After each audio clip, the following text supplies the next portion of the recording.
Bonjour à tous et à toutes. Nous sommes à la mi-mars, au moment des fêtes de Pourim. Et ça va être pour moi l'occasion de vous reparler du livre d'Esther, qui, il faut bien le dire, est mon livre préféré de la Bible.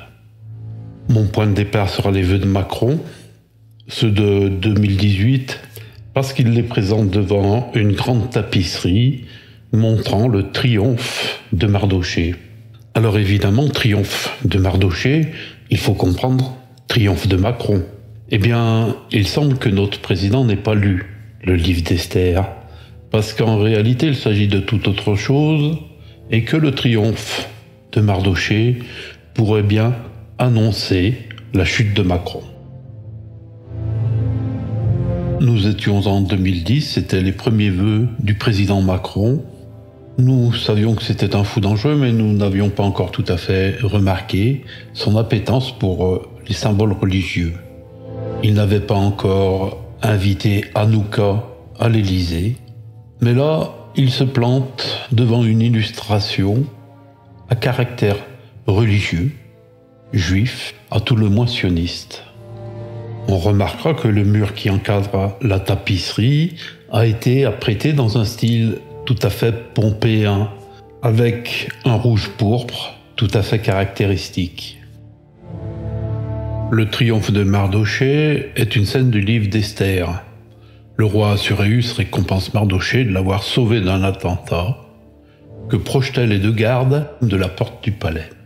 Il est accompagné sur cette scène d'Aman, le conseiller du roi, qui avait convaincu ce dernier de procéder à l'extermination du peuple juif. Grâce à Mardochée et à sa cousine Esther, l'extermination n'aura pas lieu.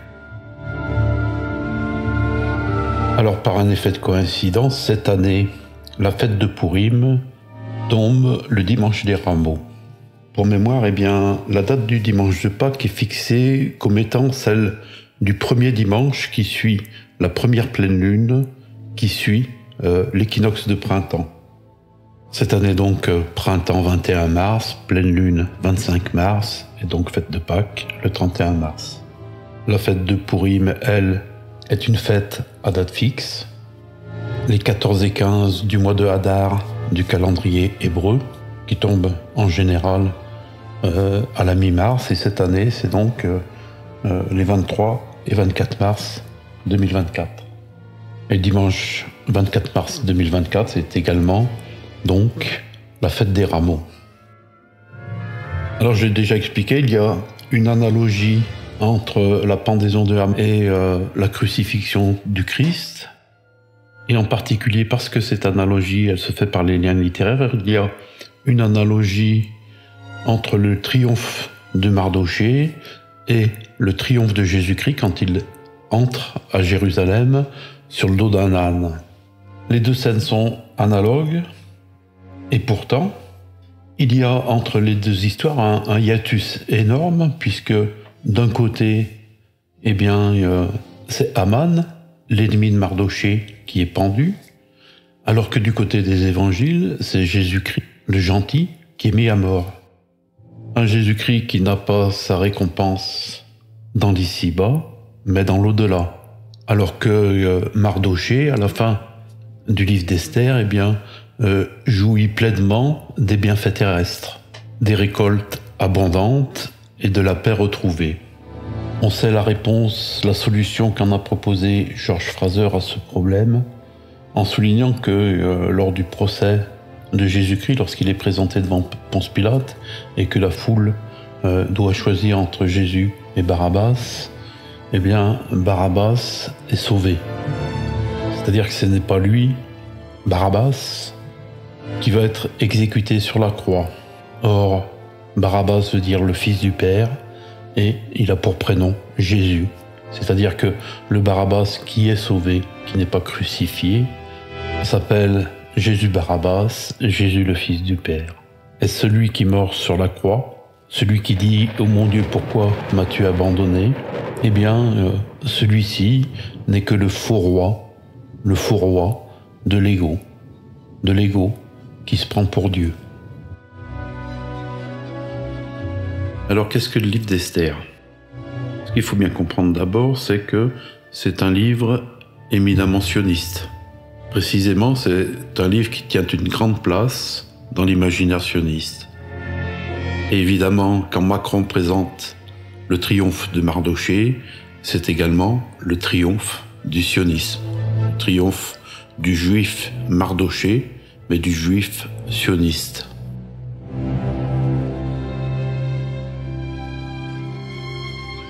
Eh bien, le livre d'Esther, qui est le dernier des livres historiques, représente le moment où le peuple juif en déportation à Babylone se réconcilie avec le pouvoir perse qui va autoriser la reconstruction du temple à Jérusalem et permettre le retour des Juifs en pays de Canaan.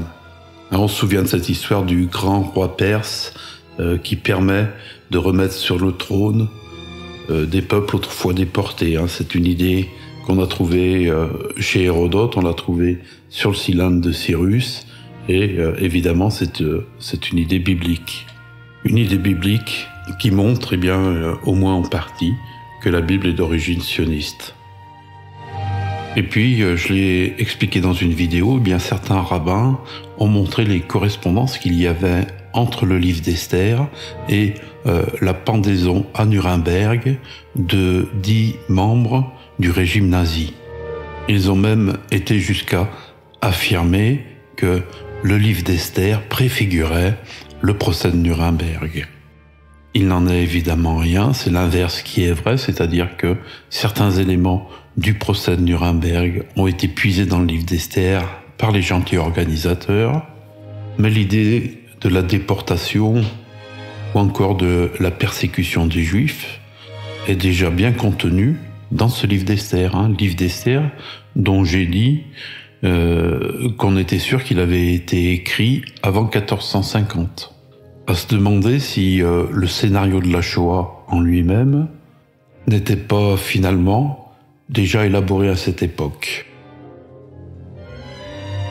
Pourtant, quand on lit le texte, il ne s'agit pas du tout de cela. On constate d'abord de cette histoire, c'est qu'il s'agit d'un conte de fées. Le registre est fantastique, il y est question de miracles. Et les miracles ne font pas partie de la vie ordinaire.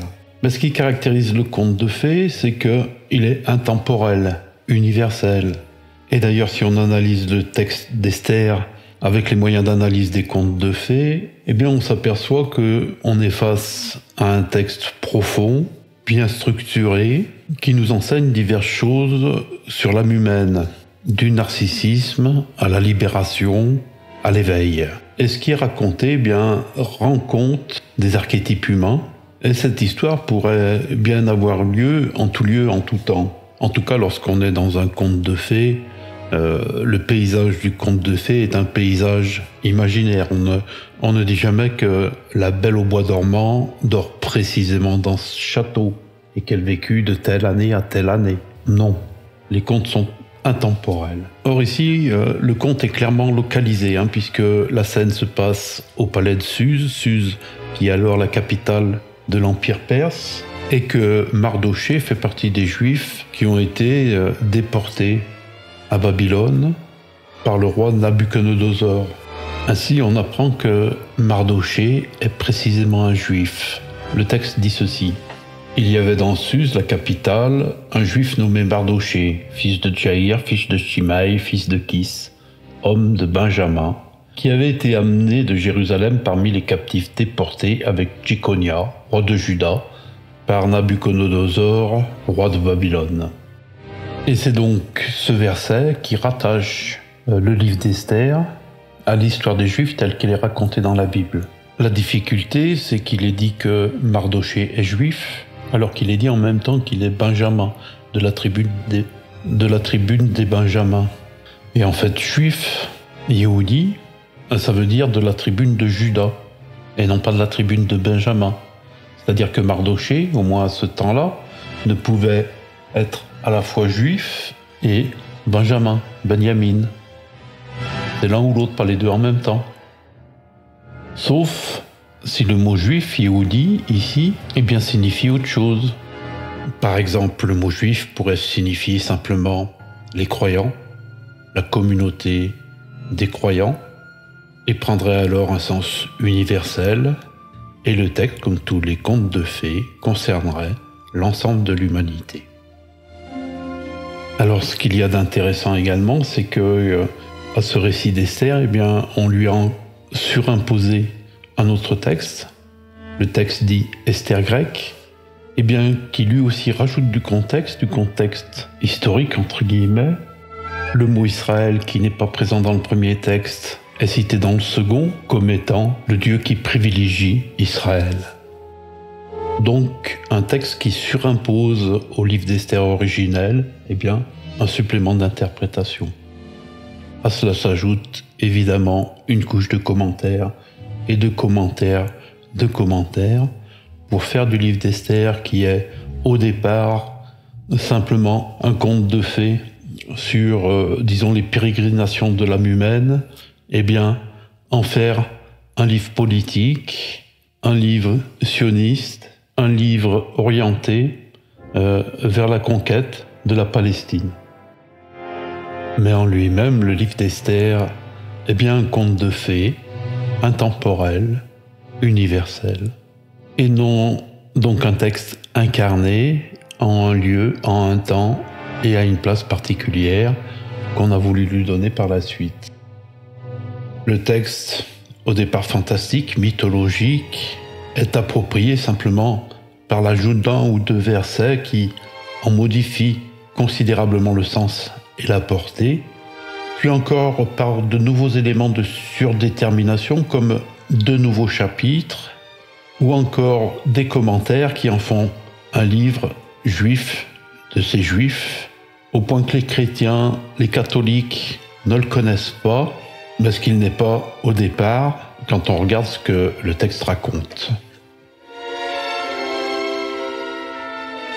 Alors revenons au triomphe de Mardochée qui plaît tant à Micronibus Ier. Eh bien, il n'a peut-être pas prêté attention à un personnage qui pourtant, sur le tableau, tient toute la place. C'est le serviteur du roi Aman qui tient la bride du cheval royal sur lequel est monté Mardochée. Parce que le triomphe de Mardochée, c'est aussi la défaite d'Aman. D'ailleurs, si le peintre a fait les deux personnages si semblables, Aman au pied du cheval et Mardochée monté le cheval, tous les deux avec un bel embonpoint, une belle barbe presque fleurie et des vêtements précieux, c'est parce que dans ce conte philosophique, Aman et Mardochée représentent les deux faces d'une même pièce, d'un même personnage, à la manière de Janus, par exemple. Alors qui est Aman ? Eh bien, Aman est le conseiller du roi.